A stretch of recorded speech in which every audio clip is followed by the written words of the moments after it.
Question number 5, David Seymour.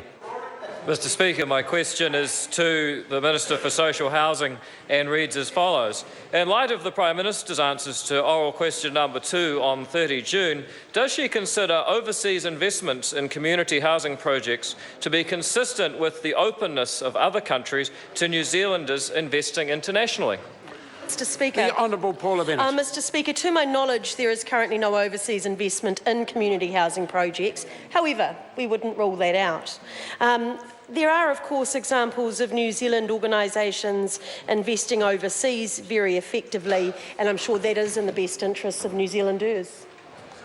Supplementary question, David Seymour. Does the Minister find it odd that some people are questioning whether Australian and other overseas parties should be able to buy into community housing projects in New Zealand, while they also celebrate the investment success of the New Zealand Super Fund, which is substantially invested overseas and has over $25 billion of foreign investments, 5% of which are estimated to be in property?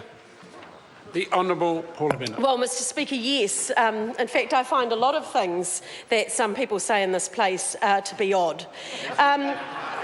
For example, someone who may have once worked for an international charity organisation like Oxfam, for example, that then has a New Zealand presence but has a huge issue with obviously other organisations playing a part in New Zealand would seem hypocritical. Order.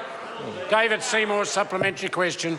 So, is the Minister aware that the NZ Super Fund has $2.4 billion invested in Australia, and its 2014 annual report featured its diverse property investments in Europe and the US, and that Kiwi households have in excess of $7 billion in direct investments in overseas share markets, and another $39 billion invested in funds which will also be substantially invested overseas? And does she agree that this no more hurts those countries than does overseas investment in New Zealand harm us?